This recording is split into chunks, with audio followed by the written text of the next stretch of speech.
The Galactic Assembly was the pinnacle of interstellar power.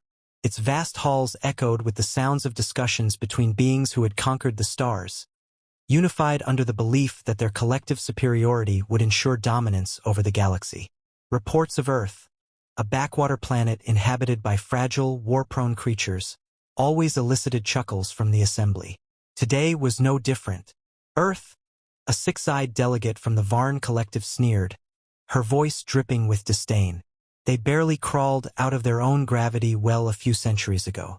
And now they think they belong among us? The laughter was unanimous. Hollow projections flickered, displaying Earth's achievements. Rudimentary space travel, primitive energy sources, and a history littered with conflict. A younger delegate, the human envoy, stood amidst the jeers, his face a mask of stoic determination. "We're not asking for charity," he began, his voice steady despite the palpable hostility. "Earth seeks collaboration, a chance to prove that we are capable of standing with the Galactic Alliance." A towering insectoid delegate from the Karve swarm clicked its mandibles in what passed for amusement. "Capable? Your species has spent more time warring with itself than advancing. You think you can survive out here? Without our protection, Earth is a speck of dust waiting to be swept away." The Assembly burst into another round of mocking laughter. Even as the human envoy tried to speak again, his voice was drowned out by scorn. The Assembly's leader, a regal figure with translucent skin that shimmered like liquid light, raised a hand for silence. "Human," the leader intoned, "we understand your ambitions. But the galaxy is vast and dangerous. We have more pressing matters than coddling a species barely out of infancy. The Alliance rejects Earth's request for membership." The decision was met with approving murmurs. The envoy, his face impassive, bowed and left the chamber. But as he exited, a murmur of unease rippled through the delegates. A report had arrived. A new threat loomed at the fringes of the galaxy. The name of the galactic warlord, Karthos the Conqueror, struck fear even among the Assembly. Karthos had already annihilated 2 minor civilizations, leaving nothing but ash in his wake. His fleet, a swarm of dreadnoughts and carriers, moved with impunity, carving a path of destruction. The Assembly debated action, but the consensus was clear. Their forces were stretched thin. Earth, a planet in the warlord's path, was deemed unworthy of intervention. "There'll be an example," one delegate said coldly. "Let Karthos deal with them. Perhaps it will teach those humans some humility." As the Assembly adjourned, their laughter still lingered in the air. But outside, the human envoy's expression hardened. Earth would not beg, and it would not crumble under the galaxy's derision. If the Assembly thought humanity would fade quietly into the void, they were gravely mistaken. Back on Earth, the rejection from the Galactic Assembly sparked a wave of outrage and unity rarely seen among the nations of the planet. For centuries, humanity had been divided by borders, ideologies, and conflicts, but this insult cut deeper than any internal squabble. The message from the stars was clear. Humanity was insignificant, unworthy of respect, and destined to be swept aside by the galaxy's predators. In a secure underground facility, the world's greatest minds gathered. Scientists, engineers, military strategists, and even politicians, once bitter rivals, now worked as one. The room buzzed with tension as blueprints and holographic displays filled the air, showcasing the culmination of humanity's defiance. Project Titan. "This isn't just a warship," an engineer said, his voice tinged with both pride and anxiety. "It's our statement to the galaxy that we will not be underestimated." The Titan was unlike anything Earth had ever built. Its sleek frame combined cutting-edge human innovation with alien technology reverse-engineered from fragments recovered over decades. Quantum shields, electromagnetic railguns, and a revolutionary AI system formed the backbone of the ship. It was humanity's ultimate gamble, a vessel designed not for survival, but for domination. As technicians worked tirelessly, debates flared among the strategists. The risks were immense. The AI system, codenamed Aegis, was untested and unpredictable. Some feared it might malfunction under pressure, while others worried the ship's weapon systems, untested in real combat, could fail at critical moments. Yet there was no time for hesitation. In a briefing room, military leaders reviewed the latest intelligence on Karthos. His fleet was on a direct course toward Earth. The Galactic Assembly had not even issued a warning. The warlord saw Earth as an easy target, and the Assembly saw it as a problem that would solve itself. "They think we're weak because we've never fought a war beyond our own skies," a general said, his fist slamming onto the table. "They think our history of conflict is a flaw. But conflict is our strength. We've adapted, evolved, and thrived in the face of every challenge. This warlord will see that firsthand." Despite the bravado, tension hung heavy in the air. The stakes were clear. If the Titan failed, Earth would fall. There would be no second chances. The launch day arrived faster than anyone expected. Crowds gathered across the globe, watching the massive ship ascend through the atmosphere. It was a sight that stirred something primal in humanity, a mix of awe and pride. For the first time in centuries, the planet stood united under a common purpose. As the Titan disappeared into the void, a broadcast was sent to the Galactic Assembly. The message was simple, delivered by the same envoy they had mocked. "We don't need your protection. Earth will face this threat alone. And when we succeed, remember, you chose to stand by and do nothing." It was a bold declaration, bordering on arrogance.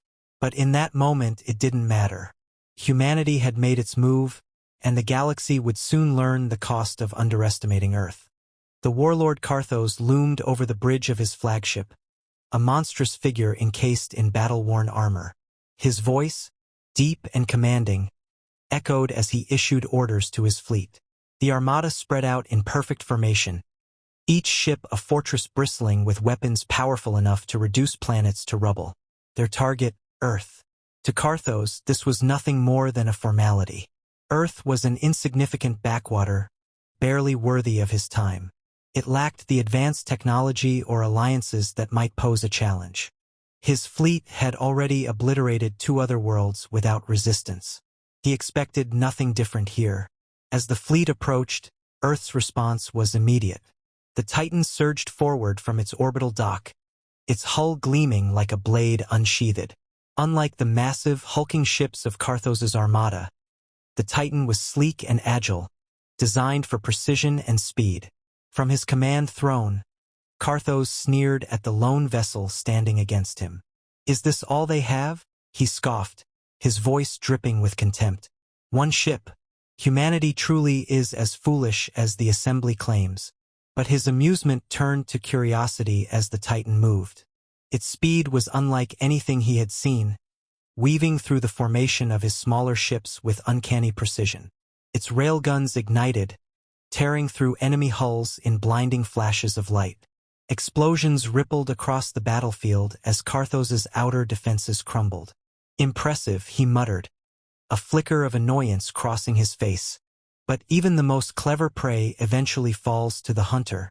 He ordered his fleet to surround the Titan. Waves of smaller ships swarmed toward it, unleashing a barrage of plasma fire. The Titan's experimental shields held, but the strain was evident. Inside the ship, the crew worked frantically, adjusting power levels and recalibrating systems on the fly. The AI Aegis provided cold, calculated advice, but even it warned of potential failure. Yet the Titan fought back with a ferocity that defied logic. Its railguns targeted weak points in the enemy ships, its missiles struck with pinpoint accuracy, and its adaptive systems constantly adjusted to the ever-changing battlefield. The human crew, driven by desperation and determination, used every ounce of ingenuity to outmaneuver the enemy. Karthos watched, his irritation growing. This was no ordinary opponent. The humans fought as though their survival depended on it, because it did. He ordered his flagship, a colossal dreadnought bristling with weapons, to engage directly. His cannons fired, and the Titan was rocked by the impact. Damage reports flooded in, and for a moment, it seemed as though the ship might falter. But humanity had prepared for this. The crew initiated a risky maneuver, diverting all power to their main weapon, a prototype railgun capable of breaching even the thickest armor.